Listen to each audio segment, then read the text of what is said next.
in countries with like highly diverse population. Mm.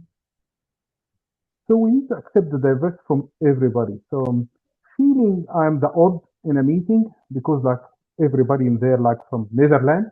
So this is not correct. Mm. Mm. This is not correct. I think it's mutual.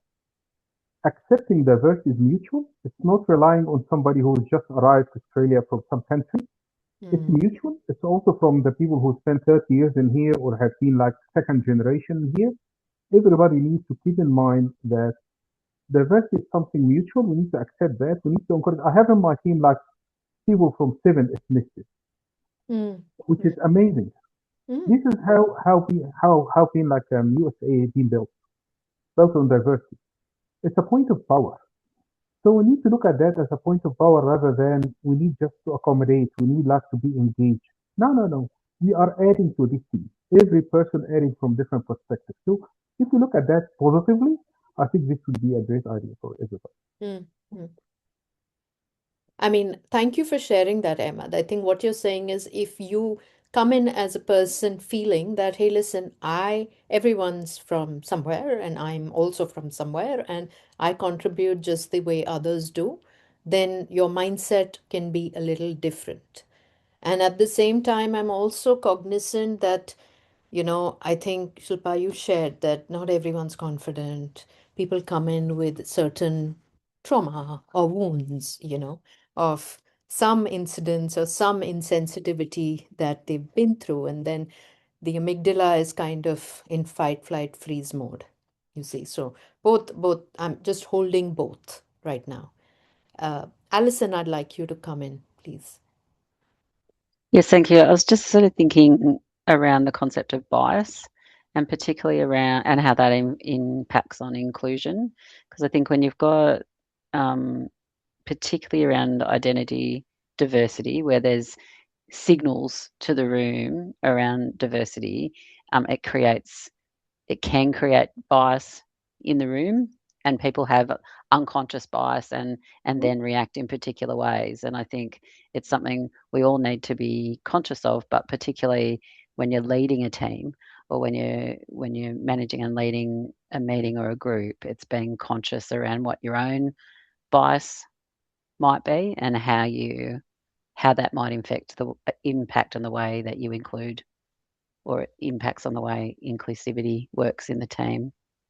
Thank you. Thank you, Alison. You're talking about being self-aware as a leader. I think every leader needs to be aware that what are my biases or even what's something that I'm not good at or what are my self-awareness, a very important trait for any leader. Thank you for bringing that in.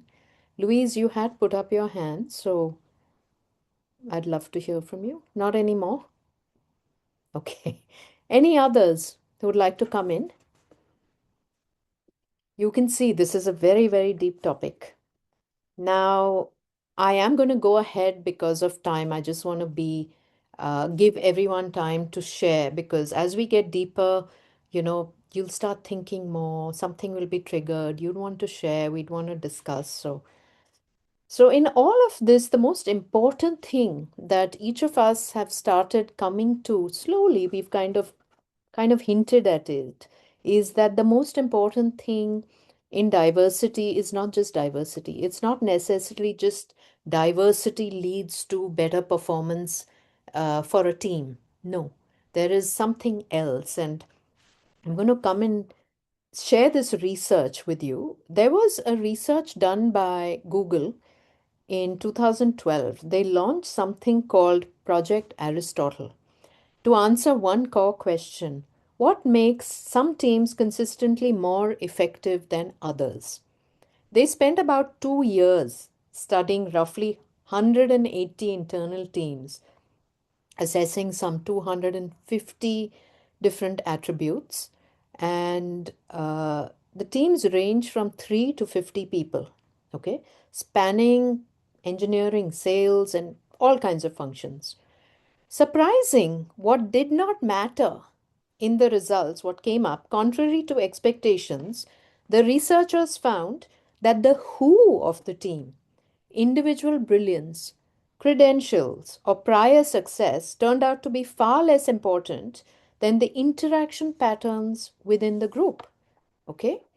And what did matter, surprise, surprise, was that the best teams were distinguished by their norms, the norms they followed internally, the unwritten rules about how members treated one another and how work and conversation flowed. Across all high performing teams, researchers repeatedly saw two shared behaviors: equality of conversation taking, which is over time, everyone spoke in roughly the same proportion. When one or two people dominated, collective intelligence declined, which kind of also I'm nudging us in the group to keep talking. The voices which are not talking, come up. You're not going to benefit only, uh, you're going to be heard, and then you're going to help us raise the bar for this session. Yeah. The second was high average social sensitivity. This was members were good at reading others' feelings via the tone of voice, facial expressions, and other non-verbal cues, reflecting empathy and emotional attunement. Basically, these behaviors were markers for psychological safety, you know, and the shared confidence that the team will not embarrass, reject, or punish someone for speaking up. Google's data showed that psychological safety more than any other factor was critical to team performance. Okay, so that's something we kind of subtly hinted at, but let's keep this in mind that it's not just all, and I'm going to show you this amazing data that I found on, what happens when, sorry, yes, where is my data? Excuse me, searching. Yes. Okay. This is what happens. Inclusive teams, there's something blocking my, yeah. Inclusive teams actually, diverse inclusive teams lead to, they perform 35% more. Okay. They have 80% better team performance and 87% better decision making. Can you believe this? I was shocked when I read this data that, wow, I mean, I wish more people were aware, and I'm sure people are aware of this, but then something comes in the way. Something keeps coming in the way of us not being able to do these things. And let's get into that, that the numbers show high performance on many, many, many parameters, but yet inclusion is so hard. Okay? What do you think hinders inclusion? Why are we naturally not including? What do you think the reason for that is?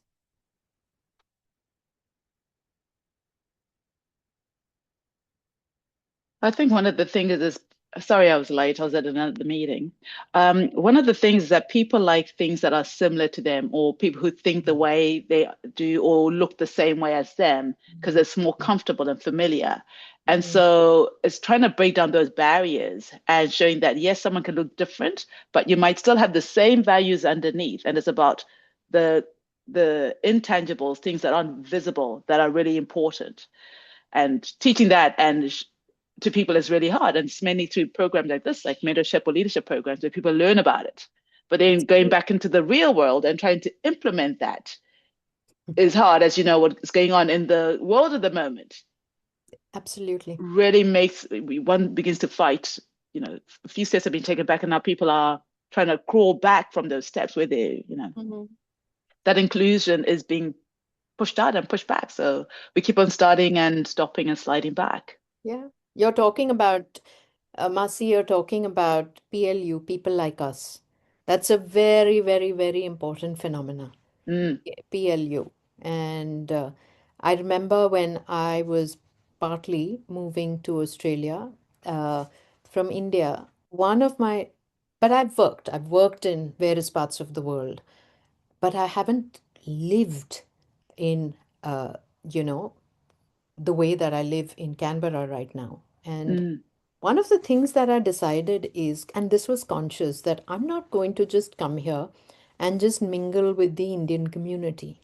That's not what I'm going to do. I'm just going to spread out and get to know people. And that was very, very, very conscious. The tendency is to, yeah, okay, there is a wonderful Indian community here. It's lots and lots of Indians here. Yeah, okay, just settle into that. And that's something I said I don't want to do. And surprise, surprise, I landed up meeting, my husband keeps pulling my leg about this, is I met someone called Jill, she's Australian, and she and I are like soulmates. And she happened suddenly in my 50s, I happened to find the bestest friend ever that I've had in the last 50 years here in Australia. And so much so that we meet every single week. Without fail, we need to meet every week. She needs to meet me, I need to meet her. So you never know what comes up, right? So, Shilpa, please come in. I think what I was when you were talking about your experience and Masi shared the insights, I kind of something that popped in my head was Darwinism, the theory, survival of the fittest, and it's like genetically we are made to compete. I think that's something which is inherent in everyone. And I read this wonderful book called Sapiens by Noah Harari, Well, Harari, yes. Yuval Noah Harari. And he explains so beautifully about the concept of us and them. And when you were talking about people like us, it kind of just popped in my head that that is so relevant. That is so, amazing to know that there's this whole community, the whole society, the whole human being community is actually driven by I'm better than them. Yeah, absolutely. Marcella, Yeah. please come in. Yes, just thinking about inclusivity in the workplace and some barriers to it. I guess it comes down to what the culture of the workplace is. And in healthcare, I think especially in public healthcare, we're very bureaucratic, stiff, and there's a lot of proper ways to do, quote unquote, proper ways to do things. So really to shift and be less hierarchical, I guess, in a sense, to include more people, but to make it in a meaningful way. Sometimes people just don't know how to do it that will be effective other than just having polls or asking for people's opinions, but to actually make it productive and effective. Thank you, Marcella. I think what you're saying is don't just make it the D&I programs that organizations run, which are just ticking the box, rather than do something like be part of it. You're saying like really, really do something. Deepti, please. You're muted, Deepti. Thank you. We never learn, do we? I wanted to share my perspective. If some of you have worked overseas as well, you might this might resonate with you. So the workplace in Australia is very different to the workplaces in some other countries. The US, for example, or some of the countries in South Asia, where companies and workplaces, I feel, tend to focus a lot more on the bottom line. So it doesn't matter how diverse you are, they are happy to include you if they are clear about what you bring to the table.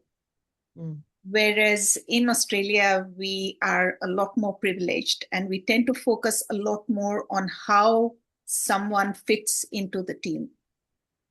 So particularly for migrants or for people with diverse backgrounds, that can be quite a big revelation because we are used to focusing on performance. And in Australian workforces, I think performance does matter. It does matter everywhere. But what matters equally, or perhaps even more, is how you fit in the team. And for a lot of us, that's not something that's even in our field of vision. So once that comes in, there is a lot more effort that people put in to actually becoming part of that team. And I think that's a real communication gap between organizations and their diverse workforce that could really reduce conflict and enhance inclusivity in a big way.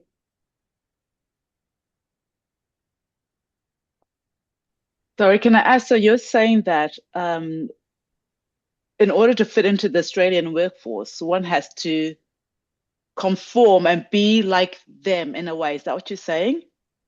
In order to fit in? Not quite, but I think it is important to understand how the Australian workplace functions and to actually, and again, this is something that helped me. It might not help everyone, but it really helped me to understand that besides the effort I put into my core work, my knowledge and my skills, my communication and trying to be part of the team is a very key part of being in the workplace. It's us and them is not just us and them from the staff's perspective. It's also there from the leader's perspective, isn't it? So once you understand that the leaders, the managers, they also come with their set of biases, like Alison pointed out, and their comfort levels. You start just looking at the bigger picture and not making it so much about performance, but how the whole team functions as a whole. Does that make sense, Masi? It does, and I wonder if I'm saying it's playing the game. Is that what you're saying in a way?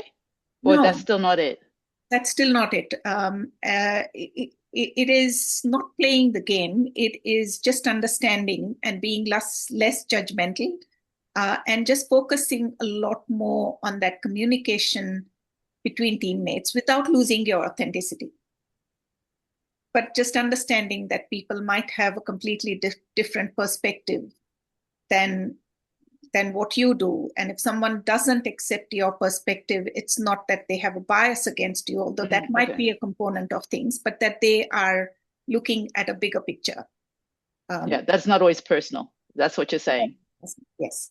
Okay. So I'll just ask Louise to come in because she raised her hand and then she raises her hand and then she doesn't come in. Yes. So, but Louise first, you and then Roshni. Yeah. It's a little bit slightly off topic, I would say, but it's still to do with inclusion. So I'm sitting, and a lot of people do work remotely. And if you're 100% remotely, it's sometimes hard to get that inclusion into a workplace that's even half on site. True. So I think that sometimes you also have to try and navigate the being remote and trying to build relationships with people you've never seen.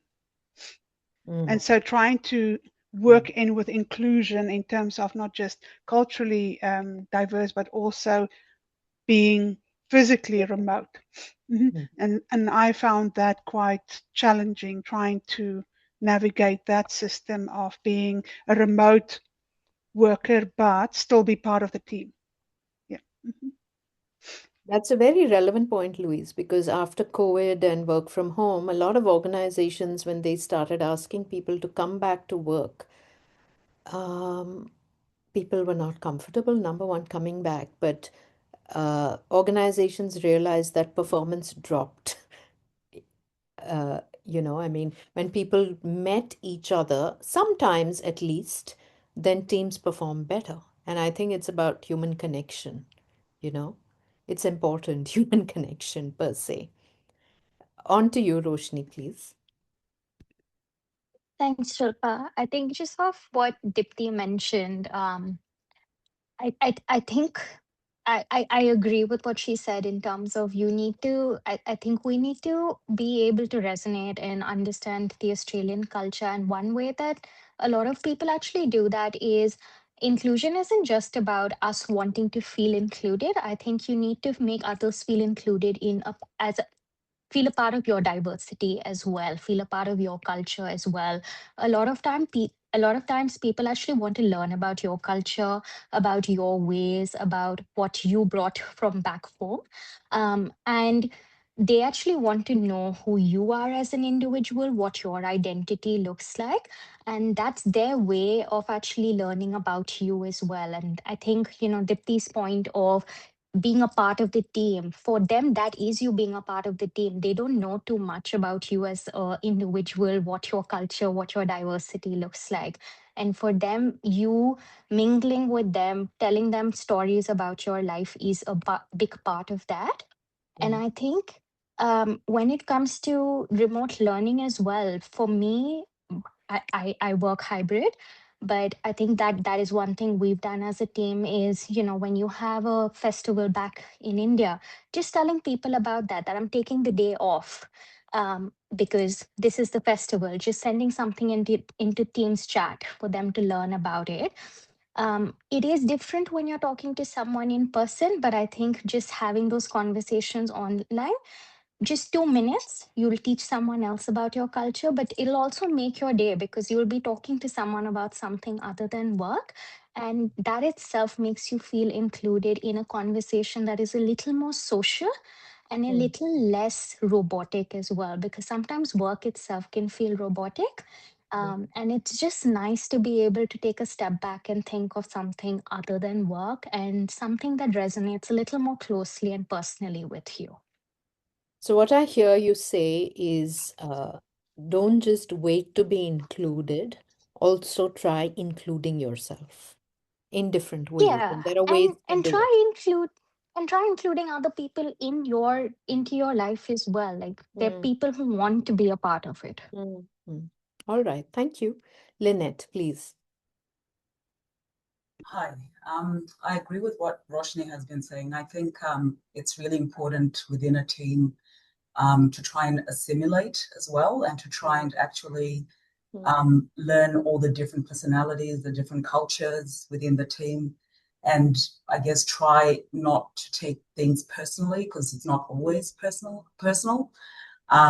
because people have various, like personalities, strengths, weaknesses. So it's a matter of trying to see, how you can come collectively as a team to try and just work together and see, your differences, your weaknesses, and try and incorporate that into, I guess, the workplace. So I think, it takes two to tango. So I think Correct. it's really important. Yeah. Two to tango. That's a good one, Lynette. Thank you. Thank you for sharing that. So we are talking about this. Can I And just yes, sorry, Shilpa. please, Carolyn. I'm sorry. I just like when I'm listening to this, like I think when I look at, the audience here, I think really we're speaking to the converted, right? Everyone's here because actually we value diversity and, want to learn more about inclusive leadership. But I think the thing that I'm thinking, like I hear about all the ways that people are doing that and working towards it, and that's great. But I actually think that in Australia, we should be doing better in terms of having a structure or framework to actually make that part of the workplace. And so, because all the responsibility, it sounds like all the responsibility is being put on the person to, who identifies as diverse or, a minority group in whatever way, to speak out for themselves. But I think there should be systems in place that actually promote that. And so there are people who aren't in this group who don't recognise that. It's unconscious, or they're not, so they don't mean to exclude, but they do. And so I think the workplace has to have processes in place that address that. I would tend to agree in psychological safety being a very important thing that all leaders are kind of taught, that I think that's part of any team. any team, like whether it's a diverse team or a non-diverse team. If psychological safety doesn't exist, the team, you're not going to get the best out of your team. But let me get into the factors. And we were touching on, Deepti, you touched on, hey, it's not personal. Sometimes it's not personal. Do you want to say something, Deepti? Since I was you just going to unmuted. respond to Carolyn Sure. because I've been asked this question quite often.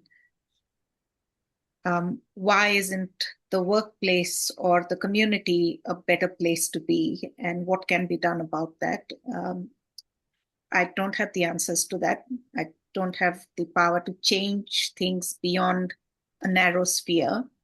But if we are going to wait for workplaces to change, for our environment to change, that might take some time. It might just be one individual, it might be a group of people, it might be the culture of a place. And this is no single workplace. It could be a small team, a whole organization. There are people from multiple organizations in this chat. What do you do? So this program, in a way, tries to help people to navigate those barriers and still contribute to the workplace, to still succeed in their careers. So it's not to say that shouldn't happen, but what do you do if that's not ideal? Thank you. Ewan, please come in. I'm just going to say there are some quite interesting frameworks that are being put together by a few communities like the Champions of Change Coalition. I'm been frantically trying to dig them up off the ANU SharePoint, but I could maybe send them around later if that's helpful. That do go into things like to Carolyn's point about preaching to the converted. There's some quite interesting stuff looking at the way you talk to different groups of people about this sort of stuff, depending on, the people who are already bought in versus the people who are kind of on the fence, and the people who are, the differences between the people who are actively resistant versus just aren't really thinking about it, and the difference between the people who are just like, they're not thinking about it because it's not on their radar versus the people who aren't thinking about it because they're too busy. There's like, as I said, there's pages and pages of this stuff, so I'll see if I can dig it up, because there's some smart people put a lot of good thought into it, so I'll see if I can find that and send it around. So I think it's a useful framework. Thank you. Hamida, please come in. Hi. I think you probably hit one of the nails on the head. There's a whole range of people that fall into those categories that you just mentioned. I thought I would just say something because I don't know whether maybe I have a slightly different perspective than some people who have shared those views on this. And maybe it's because of my background and the experiences that I've had in my professional life. And so, I mean, I've personally found, having grown up professionally in my earlier years in mostly an all-white community and an all-white workplace educational system and that, maybe I was lucky enough to have never once been, felt that my cultural background actually needed to be taken into consideration or was a factor in any of my kind of professional life. And then coming to the more mature professional workplace in the UK and also in Australia, I've worked in departments, organisations that have been naturally culturally diverse. And so I've worked around a lot of people who are already culturally aware and probably haven't had to really make too much effort or put too much energy into actively thinking about these things because it was almost the norm and no one was expecting to be treated any differently. And people, were able and capable of sharing their views and taking into consideration the diverse nature of the different individuals in the teams and the groups.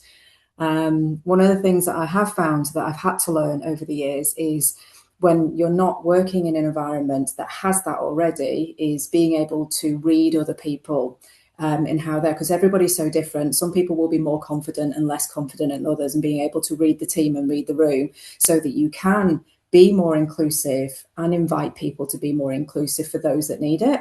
and being able to read the room and read the people to know that when you've got individuals in the group and the team who don't need that. For example, I wouldn't want anyone to treat me any different than anyone else just because of my cultural background, you know, from that side of things. So I think there's some slightly different perspectives, I think, is affected by how your experience has been kind of growing up and also in the educational and workplace environments that you've experienced through time. So I don't know whether that's helpful for people to kind of hear that side of things, but certainly I have tried to read people in a way where you can identify that somebody, you know, needs some assistance to include them in your workplace discussions, your decisions and those things.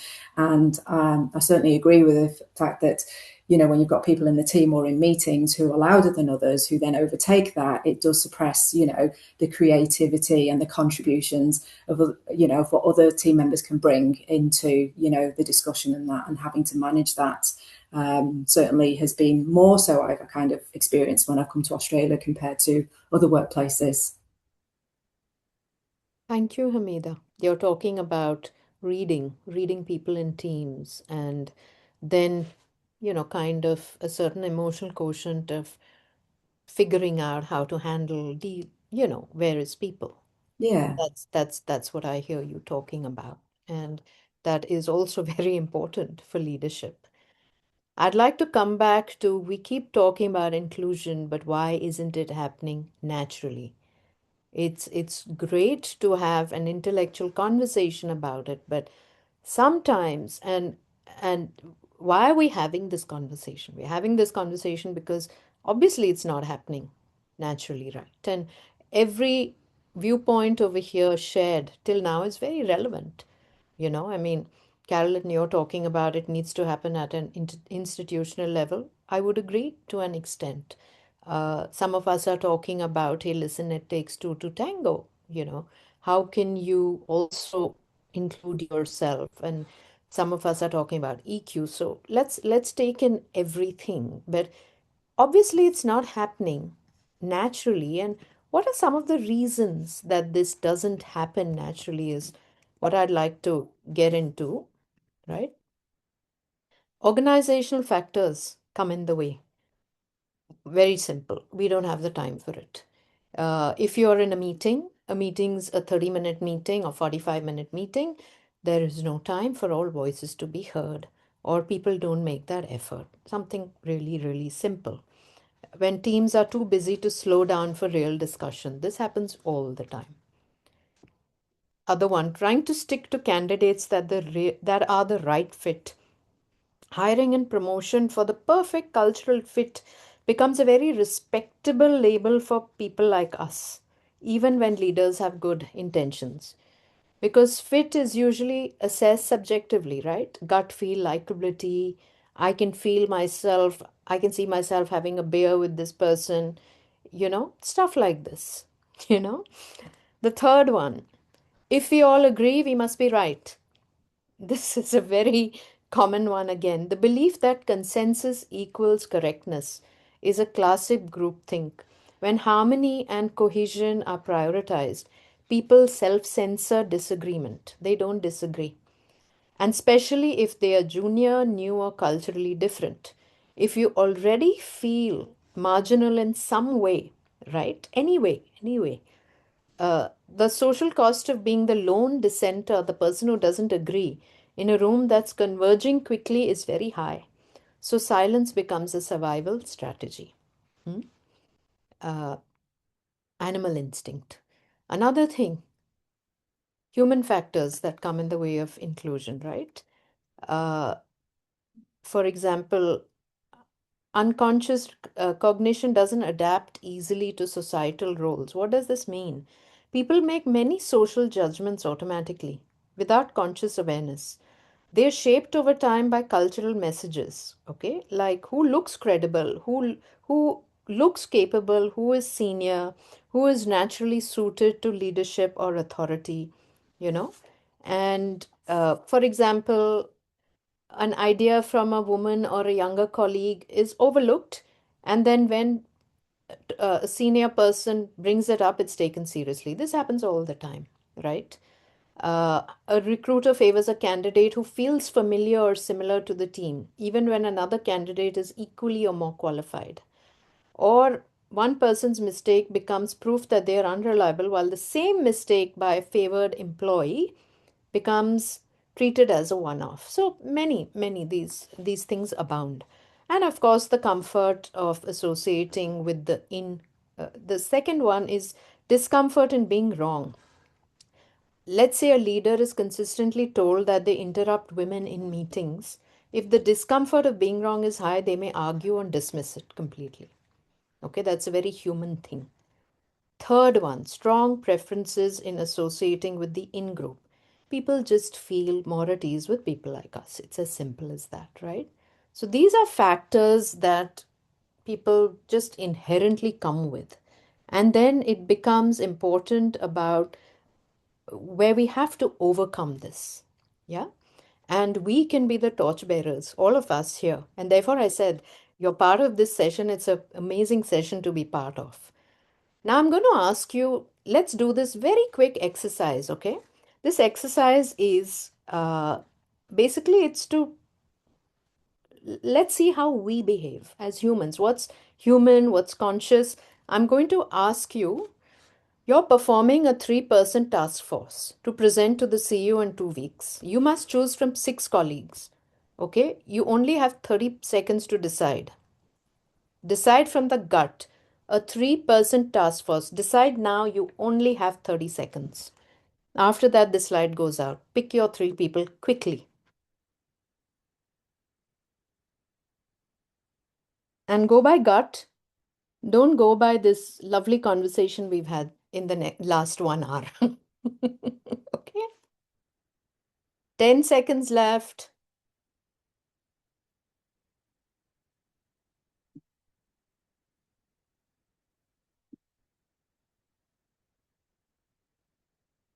I'm stopping share now.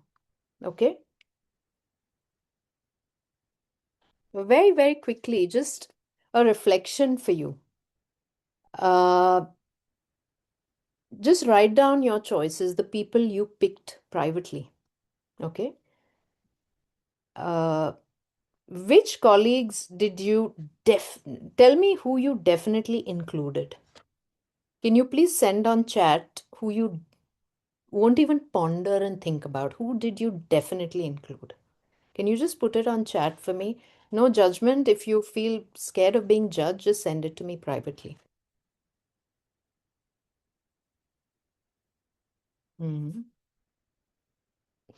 Oh, okay. You're giving me A's and C's, is it? Okay. Yes.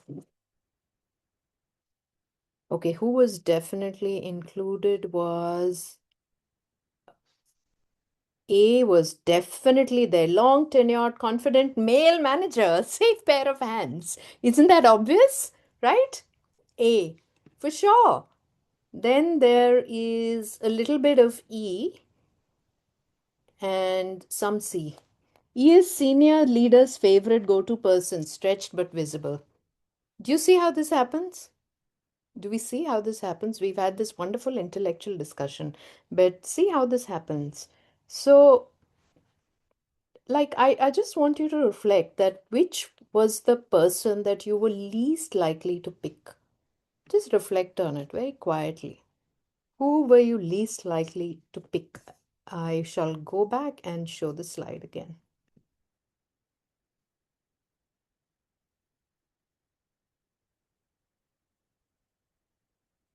And this is not this is not like, oh my God, how could you? There's no judgment of this, okay? It's just natural. So what we're trying to say here is some of these things come so naturally to us, and we've kind of got to start overriding this. So who would be the least likely, you think? If you could just put it for me, who would be the least likely?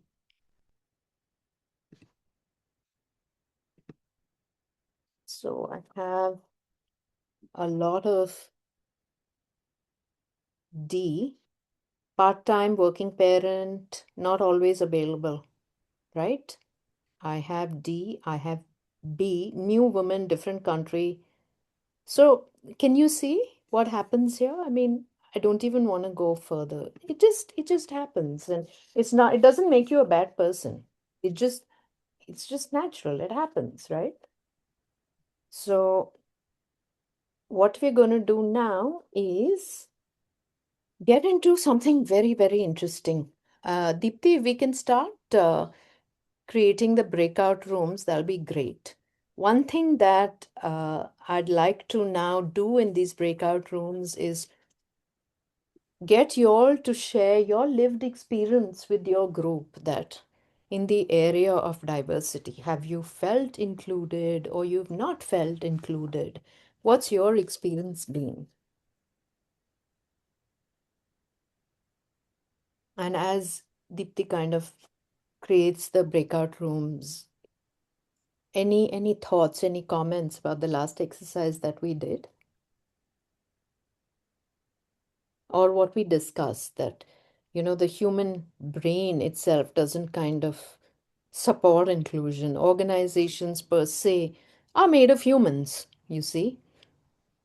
So any thoughts about what we've discussed so far while the breakout rooms are being created?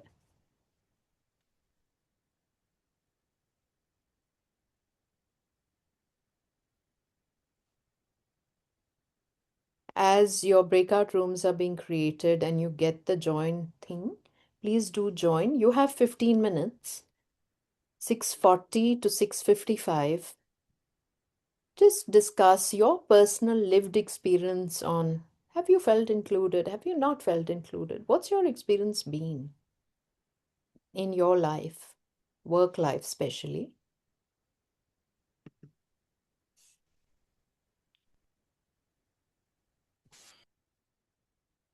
Hello, welcome back. Look who's decided to join the diversity and inclusion workshop. She said, I want to be included. I said, okay, please be part of this. There you go. We've I've got a had few the same online. issue. Sorry? I gotta I've had bring the mine. Please bring yours. Show me, Marcella, show me. Oh, so cute. Oh my God, they're both black. Ada. Oh, mine is like Oh, chocolate, but you probably can't tell from the no, camera. I can't. Oh, Cute. they're so cute.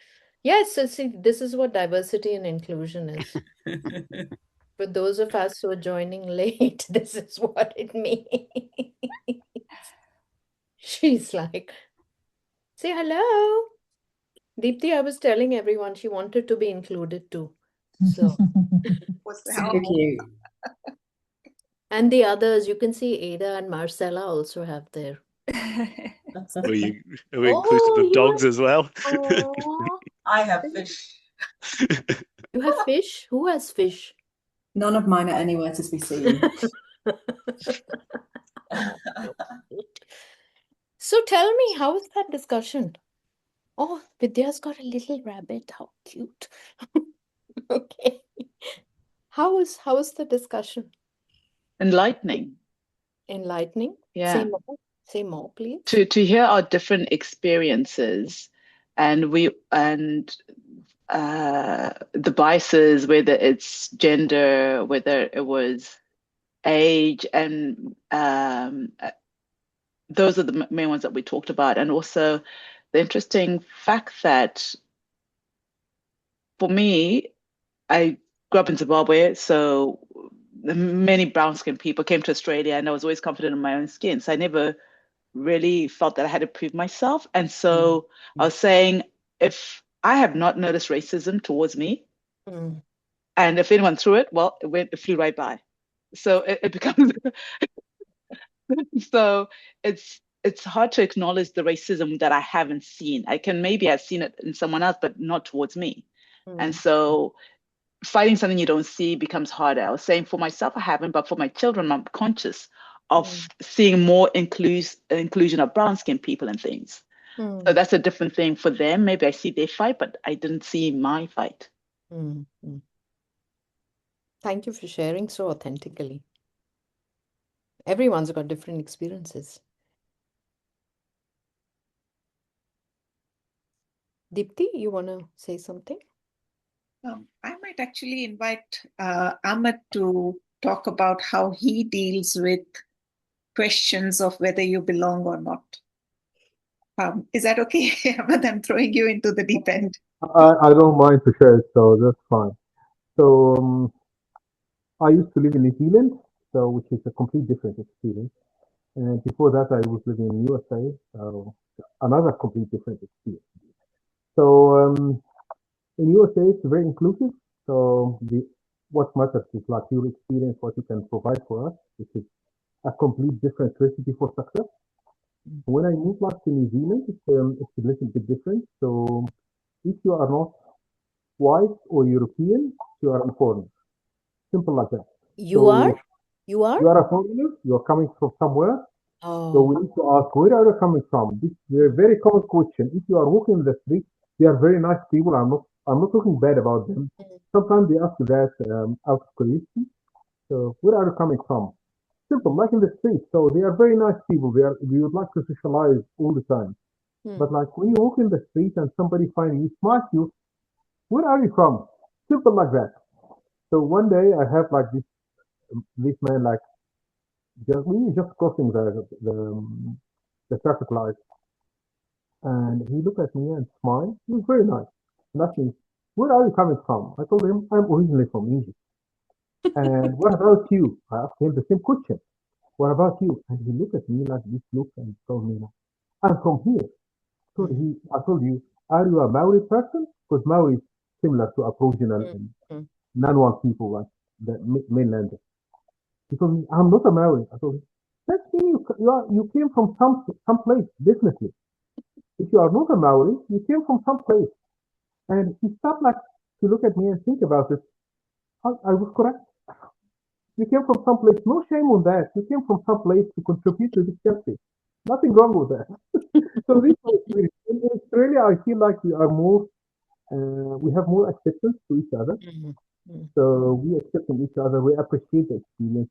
We appreciate like the participation in workplace. So it's different. Maybe because of New Zealand is a very small community. mm. That's why they know each other. If they haven't met in the school, they may be met in the university, or they may be neighbors. They have land next to each other. This is like in sociology. This is a kind of feature for the small community. Mm. But like in Australia, it's bigger than that. So I have never been experienced any kind of racism or comment about like my race, where coming from in Australia. It's always about like the professional life. Please, Deepti. Isn't that interesting? So that difference, I guess, between integration and assimilation. And I think that's something Australia does very, very well. Mm, It asks for integration rather than assimilation of minority groups into the mainstream. So in many ways, I don't think we need to become like the mainstream, because we are the mainstream. We mm, being our authentic selves, that is what makes up the whole fabric of Australia or our workplaces. mm, mm. Ironically, I was just thinking about having lived in India primarily before this for about 48 years. The thing that came to me is India has about 26 states and some union territories, and uh, 26 plus languages. There is no national language, designated national language. And what has become a very sad thing that's happening in India now is I live out of where I'm genetically from. And I live in Bangalore, which is in a state called Karnataka. It's the IT capital of India. Very often, I would be asked when I was going in a rickshaw. I don't know if any of you know rickshaws, but yeah, rickshaws are tuk-tuks, and the rickshaw drivers would be regional from that state, and I would speak in Hindi, which is the undesignated national language right now. And they'd be like, you should learn Kannada. which is the language of that state. How long have you been here? You've been here for 20 years. You should learn. So you see, this happens to me even in my own country. But here, I don't see it happen as much.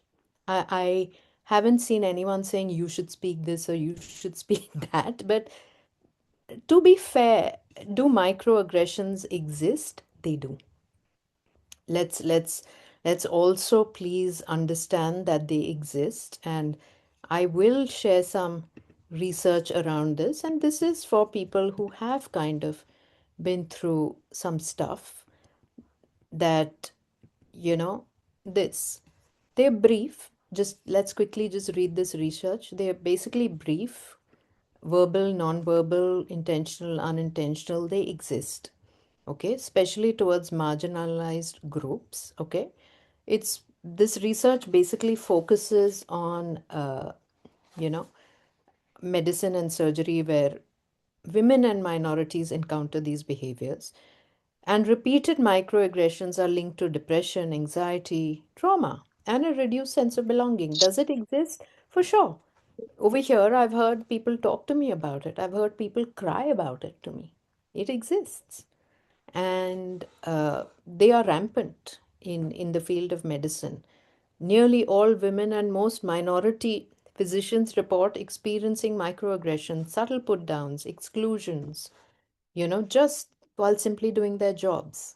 And this leads to burnout. And the problem is the system. It's also the system. It's quite valid, Carolyn, you were talking about the system.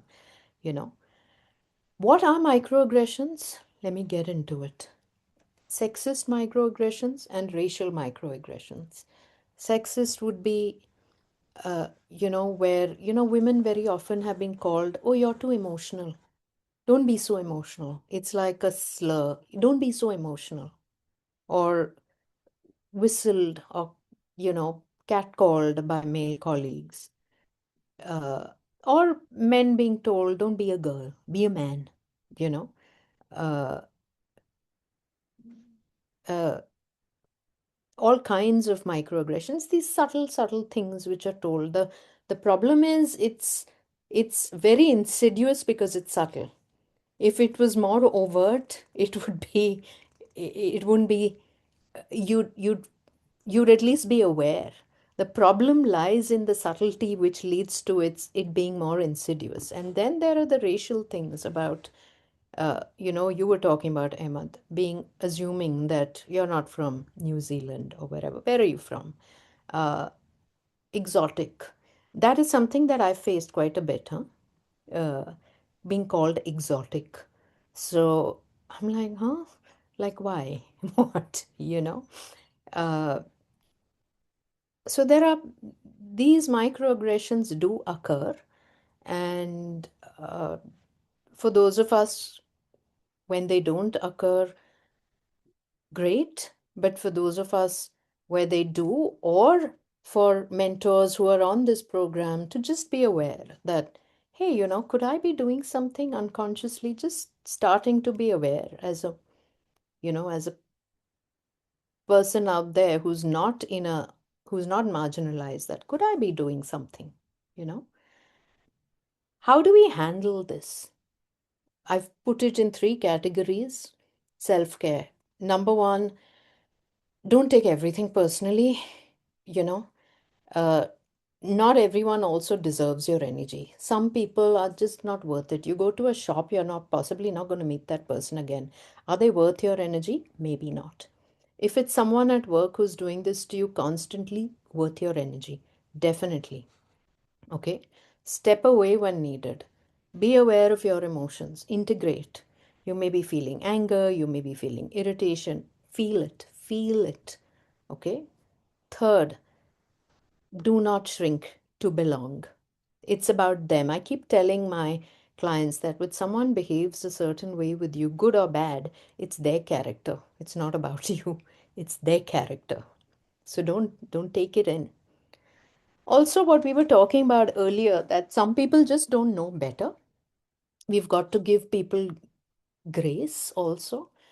But giving grace does not mean that you keep quiet. You hold your boundaries. Okay? How do you create boundaries? Use the grit model here, gathering yourself, framing your response, and framing it as a fact, not as a judgment. You said this rather than, maybe you were meaning this. No, no, no. Be very clear. This is what I heard, right? Inquiring, what did you actually mean when you said this? Maybe they didn't mean it. Give them the grace and the benefit of the doubt, and then talk about the impact it had on you. When we were talking earlier about, can we make a difference? And as an individual, can you make a difference? I was thinking about this model in leadership. It's called the circle of influence, circle of control, and circle of concern model. And what does it talk about? It says the circle of control is where you can do something directly. What actions, behaviors, mindsets can you do that you can control? Simple. Can you start doing it in a small way, anyway? Don't wait for the system to do anything. You do it. Start.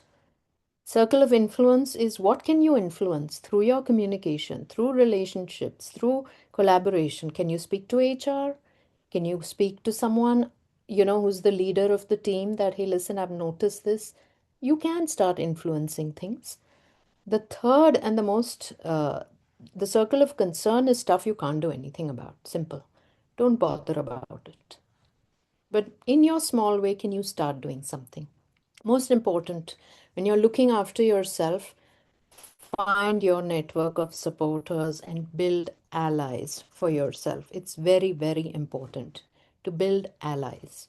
The mentors on this program, for example, are also allies, right? And what is an ally? CCL is Center for Creative Leadership. It's a global coaching organization, and they say that allyship is not a label but a set of actions, behaviors, and practices that leaders take to support, amplify, and advocate with others, particularly advocate for those from marginalized or underrepresented groups. Okay? Allyship is a lifelong process of building relationships to nurture, include, and lift others. Can you do it just as a human being? And this is for mentors and mentees. As a mentee too, can you start doing it within your team? Now, what are some of the traits of someone who is an inclusive leader? And we've got 20 minutes before we close. I'd like us to do a very quick exercise, and this was a pre-read sent to you all. We're looking at leadership from 3 lenses: self, team, and strategic. In this, the pre-read was about, as if you need to be an inclusive leader now, what are some of the things that you can actually start doing to be more inclusive? And can we just take something like 5 to 7 minutes to quickly go through these 9 points? What are some of the strengths that you already have? In personal leadership, for example, maybe just recognizing, hey, listen, I am biased. That itself actually reduces your bias. Can you do something there? Be aware of your bias. When you model inclusive behavior, can you start modeling inclusive behavior by maybe in team meetings getting people who are not talking, you've noticed too much, to start talking, or separately talking and saying that, hey, listen, I heard that I had a one-on-one with you. What you shared was really valuable. Can you share in the team? Acknowledge when you've made a mistake. Maybe you've not been inclusive, or you've consciously done something to impact someone. Acknowledge that, right? Just to yourself, to no one else. Value. How can you create that psychological safety in the team? How can you do that? Can you shut down, or can you have conversations with people who possibly maybe consciously or unconsciously are causing an environment that is not psychologically safe? Can you start doing that? How can you foster belonging? What can you do to make people included? Like some of the ideas was, hey, listen, maybe it's my festival today. Let's do something tiny, even if it's online, for 10 minutes. How can you do?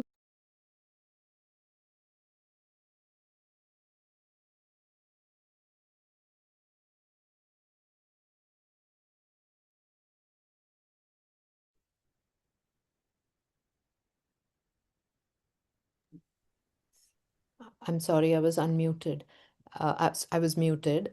As we come to the conclusion, I'd like to know from each of you that what is that one takeaway for you from this session? If you can just state that in a line or two, it'll be very valuable. My biggest takeaway while I was preparing for this program has been this bit about if you are not consciously including, you are unconsciously excluding. That's been my biggest takeaway. What about others? If you could just share, unmute and share, that'll be great.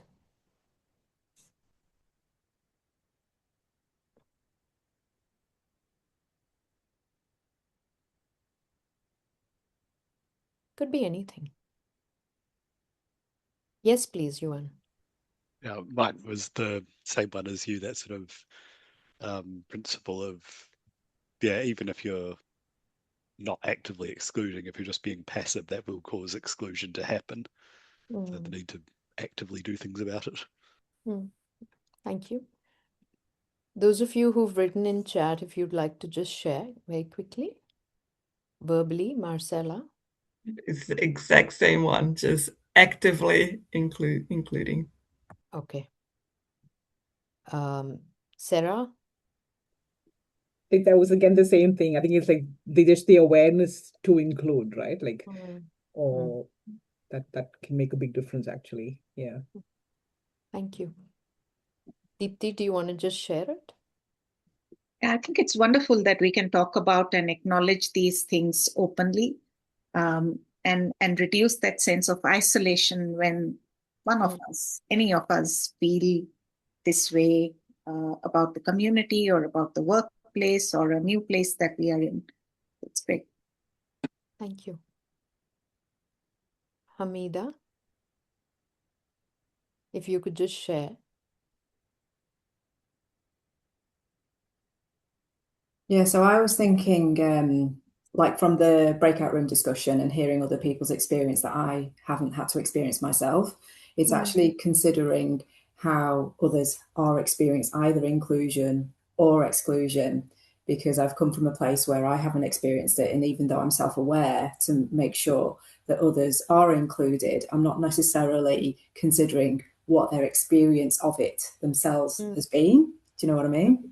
And I think that's it's quite a powerful thing, because if you understand how other people have experienced it, it might actually help you engage more actively or in a different way, because everyone's different and they will respond to different cues as to how you can get them to contribute. And I think if you lack an understanding of what they've previously experienced or what they're currently experiencing, it might be a bit harder to tease out from them. So I think that was my biggest takeaway, is understanding other people's experience of either inclusion and exclusion.